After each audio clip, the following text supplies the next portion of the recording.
5N. En instantes, Carlos Zanini, procurador del Tesoro de la Nación, figura clave de los 12 años de los gobiernos kirchneristas, uno de los hombres, de los dirigentes que mejor conoce a la vicepresidenta en ejercicio de la presidencia en este momento, Cristina Fernández de Kirchner, y un hombre que además interviene en las causas que más preocupan a Mauricio Macri, las causas en las cuales a él le toca defender en este momento los intereses del Estado Nacional. En instantes, Carlos Zanini, acá, para hablar de todo en Brotes Verdes. Antes, vamos a hablar un poco de economía. Ustedes vienen siguiendo los editoriales de Brotes Verdes y los informes que venimos presentando respecto de la marcha de la economía. Y la verdad, muchos y muchas me han reprochado demasiada dureza con la política económica, específicamente con la política fiscal, y un exceso, algunos atribuyen, haber hablado de ajuste durante el primer trimestre de este año. Bueno, durante estas últimas semanas asistimos a una discusión que para mí fue un espejismo, una falsa expresión de lo que se estaba discutiendo en realidad. El debate por las tarifas y por los subsidios. Una discusión que ahora, ya saldada, lo más duro de la interna, lo más dañoso, lo más doloroso, lo dijo muy bien el jefe de gabinete este fin de semana con Mariano Martín, cuando dijo, se hicieron daño entre compañeros. Bueno, saldado ese tramo más áspero de la interna, ahora da la sensación de que ese ajuste o se terminó o por lo menos entró en un paréntesis. El anuncio que hizo el viernes pasado el presidente de la Nación, Alberto Fernández, es prácticamente poner en acto la rotura del chanchito. El gobierno parece haber revisado su política fiscal del primer trimestre, que era muy conservadora, que era de una heterodoxia demasiado cautelosa a la hora de empujar una reactivación económica, y anunció un muy ambicioso plan para expandir la asistencia alimentaria en esta crisis tremenda que nos toca vivir, que monta la crisis económica que ya había dejado Macri, y encima le adosa el efecto de la pandemia que está haciendo estragos en todo el mundo. Bueno, ¿por qué digo que rompieron el chanchito? Bueno, miren este dato, simplemente, porque lo que venía llevando adelante como políticas para paliar los efectos de la pandemia en el primer trimestre era muy modesto, muy modesto. De hecho, yo les conté que en el presupuesto 2021, la única partida de gasto COVID que había era la de las vacunas. No había nada más, brillaba por su ausencia esta segunda ola que nos tiene a todos aterrorizados.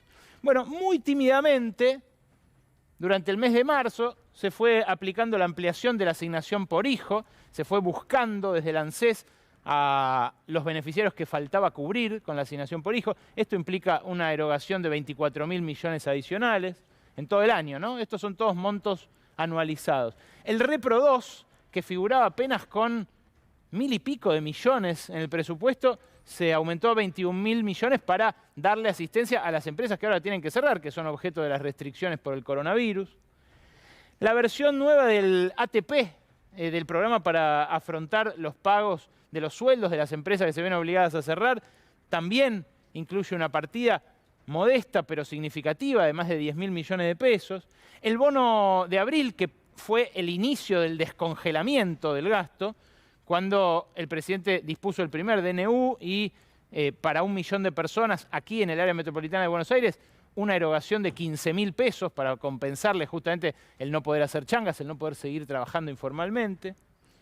Después, el impacto de la suba del sueldo mínimo en el potenciar trabajo. Ustedes saben que los que son beneficiarios de un programa de empleo son algo así como 850.000 personas, ganan la mitad de un sueldo mínimo.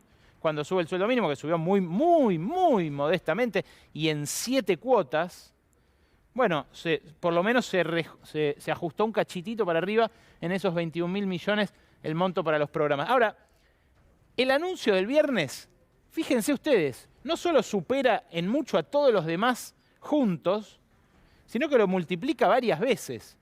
La ampliación de la tarjeta alimentar de 1.900.000 chicos a 4 millones de chicos, y la ampliación del monto también que puede recibir cada familia, porque ahora el que sea parte de una familia con 3 hijos o más, va a percibir 12.000 pesos en esa tarjeta en vez de 9.000 como antes, implica una erogación de 250.000 millones de pesos. Para darte una idea, si no la podés dimensionar esa guita, es todo lo que se va a recaudar este año por el impuesto a las grandes fortunas. Juan Domingo Biden.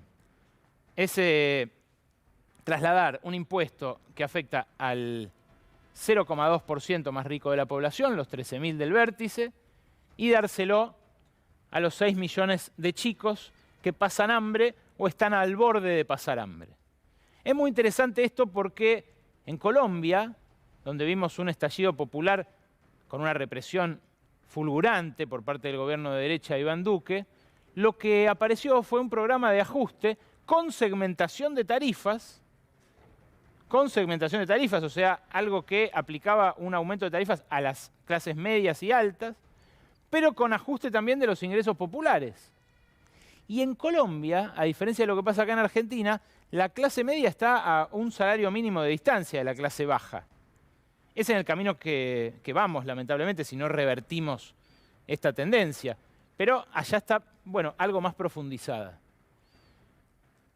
Lo que mostró el gobierno con su anuncio del viernes, que lamentablemente quedó opacado nuevamente por la interna, por las declaraciones que se virtieron en el mismo acto, lo que mostró es que por lo menos terminó el ajuste. El ajuste que hubo en el primer trimestre, del cual dan cuenta incluso los números de la Oficina de Presupuesto del Congreso, sacando subsidios, sacando obra pública, el gasto público durante el primer trimestre de año es 5% inferior en términos reales al prepandemia, o sea, al heredado de Macri, al primer trimestre del 2020. Era una política a pedir del Fondo Monetario. Bueno, eso cambió. Insisto, cambió a partir del anuncio del viernes. No está dicha la última palabra, pero sí se expresó, evidentemente, el saldo de la interna en una decisión que hasta ahora alguien venía resistiendo. La decisión de atender el hambre más urgente, como decíamos en la crisis de 2001. Es el modo Cruz Roja, de algún modo, que sectores del gobierno venían impulsando. Atender la situación, que tiene que atenderse sí o sí. Y el presidente, en este acto, lo que hizo fue, empezar a arrojar plata del helicóptero. Es mucho dinero, de vuelta, es el equivalente a todo lo que se va a recaudar por grandes fortunas. No implica emisión monetaria, porque está generado el recurso fiscalmente, y es una señal de fin de la austeridad, que era lo que venía marcando la política fiscal durante el primer trimestre. Ahora, curiosamente, a partir de este anuncio apareció una polémica que a mí me parece muy interesante y muy saludable también, entre los movimientos sociales que apoyan al gobierno. Aparecieron Emilio Pérsico primero, Juan Grabois después, Gildo Norato más luego, Juan Carlos Alderete de la corriente clasista y combativa, a criticar este anuncio de la ampliación de la tarjeta alimentar. Hay mucho en el medio, hay disputa de poder, hay disputa filosófica y política respecto de cómo debe ser la asistencia y quién debe administrarla, pero los términos en los cuales se virtió esta crítica fueron inusualmente duros. Escuchá unos segunditos de lo que decía Emilio Pérsico el sábado en un video que difundió a través de sus contactos entre su militancia y luego al público. Ayuda directa, ¿no? Nos incluye como consumidores. La tarjeta alimentar nos puede incluir como consumidores, pero eso no es inclusión social. Eso no es la inclusión. La única inclusión es el trabajo. No resuelve el problema de la inflación. ¿Por qué? Porque se la come la inflación. Esa tarjeta es pan para hoy y hambre para mañana. No resuelve el problema de la inflación. Tampoco resuelve el problema del trabajo, porque no genera más trabajo. ¿Por qué? Porque la tarjeta, como decía Perón, la plata tiene que dar 3 vueltitas o 4 vueltitas en la sociedad. Tiene que pasar por 4 compañeros por lo menos, ¿no? Para que sea una sociedad con un desarrollo armónico y con un desarrollo, digamos, si se quiere, de crecimiento. Y en realidad esa plata va a la política alimentaria inmediatamente, ¿no? Al alimento inmediatamente y va al supermercado inmediatamente. Bueno, decía, es muy interesante este debate porque tiene que ver con el futuro del trabajo, con qué pasa con la precariedad que nos propone hoy el capitalismo como forma de vida. Tiene que ver también con nuestro propio futuro, porque si vos me estás mirando y sos de los que dicen que vayan a laburar, viven de planes, viven del Estado.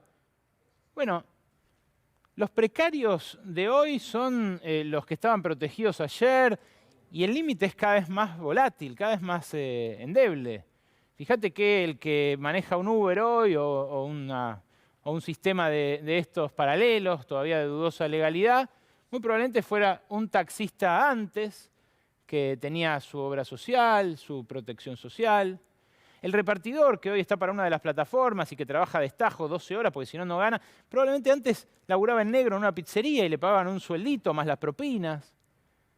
La precariedad es como un efecto dominó. ¿Y quién dice quiénes vamos a ser los empleados y los desempleados del futuro? Cuando el algoritmo se convierta en robot y empiece a hacer los laburos que hoy hacen humanos, ¿qué va a hacer el sistema con la gente sobrante? Bueno, este es el debate que plantea, me parece de manera muy interesante, Emilio Pérsico. Obvio, no se me escapa que acá hay una discusión también por la intermediación de la asistencia social. Porque hay gente que está a favor del salario universal, grandes magnates, empresarios, algunos de los tipos más ricos del mundo, que lo que dicen es, a nosotros déjennos acumular, hacer dinero con nuestras plataformas de informáticas y que el Estado, bueno, les pague por vivir, por sobrevivir a los que se queden afuera de este nuevo mundo del trabajo. Dice algo también, en instantes vamos a conversar con Carlos Zanini, dice algo también a este respecto Juan Grabois. Juan Grabois, que es otro de los aliados del gobierno y que apunta a otra cosa también, a quienes terminan proveyendo estos alimentos a los beneficiarios de la tarjeta alimentar. Escucha. Cuando se crea la asignación universal por hijo, lo que se está creando es un derecho, no de una política focalizada que un día la pongo, un día la saco, un día le pongo más plata, un día le pongo menos plata, un día imprimo más tarjetas, otro día imprimo menos tarjetas. Yo con eso no estoy de acuerdo. Esos ingresos se conviertan en algo mejor que seguir fomentando formas de asistencialismo que le hacen muy mal a la gente. Es reincidir en el asistencialismo menemista. Eso es pan para hoy, hambre para mañana, como dice Emilio. Eso yo lo sostengo. ¿Por qué hacer toda esta parafernalia farandulera para que esté bendecido por personajes de la farándula, insisto? Yo no estoy de acuerdo. Bueno, se refiere con esto Grabois a la gente que apoyó, a los famosos que apoyaron el Plan Argentina contra el Hambre, apenas asumió Alberto Fernández. Pero me parece eso accesorio. Lo interesante que dice también es lo de la inflación. Fíjate, ¿qué pasó esta noche, esta tarde-noche? En la Unión Industrial Argentina entronizaron a Daniel Funes de Rioja como el próximo presidente de la UIA. El próximo presidente de la Unión Industrial Argentina va a ser un hombre sin fábrica. Daniel Funes de Rioja es un abogado que compró circunstancialmente una empresa para ocupar la presidencia de Copal, que es la muy influyente Cámara de Industria Alimenticia. A su vez, Copal forma parte de la UIA y ahora puso al presidente. Funes de Rioja es históricamente un abogado, un lobista de las patronales, no solo industriales, sino también de servicios. Fue abogado de Los Rollos durante muchísimo tiempo. En fin, no es un industrial pyme que va y se engrasa las manos junto con sus obreros, proyecta y demás. Este gesto de la UIA de poner a Daniel Funes de Rioja al frente también es un desafío al gobierno que dice, che, parte de lo que pongo en la tarjeta alimentar se me está yendo en la recomposición de márgenes patronales de las usinas alimentarias. Entonces la UIA, que discute eso y que dice, nuestras remarcaciones son por costos, nada de recomponer márgenes, bueno, está doblando la apuesta, está diciendo, acá lo tengo a Funes de Rioja al frente. Entonces, el gobierno se debe un debate también sobre cuáles son las causas de la inflación de alimentos, más allá de los commodities que están volando en el mundo y demás, y cómo puede disciplinar a estos actores con poder de mercado, al menos en el mercado local. Mientras tanto, el presidente Alberto Fernández va a tener mañana un día de reuniones en Francia, va a seguir con gestiones ante el Club de París, formales allí, pero pasado mañana, el jueves, va a tener su día clave, diría yo, no solo de la gira, sino casi hasta ahora de su gobierno. Nadie lo confirma todavía, y hablé esta tarde con Washington a ver si me decían, pero lo más probable es que se vea cara a cara con Kristalina Georgieva, la titular del Fondo Monetario Internacional. Georgieva va al Fondo Monetario para, bueno, cambiarle la impronta, ¿no? Revisar lo que había hecho, el desastre que había hecho Christine Lagarde. Y ahora tiene en sus manos arreglar ese problema que efectivamente heredó la institución de una deuda impagable con Mauricio Macri. Y también el Fondo Monetario incide en esta discusión de los movimientos sociales.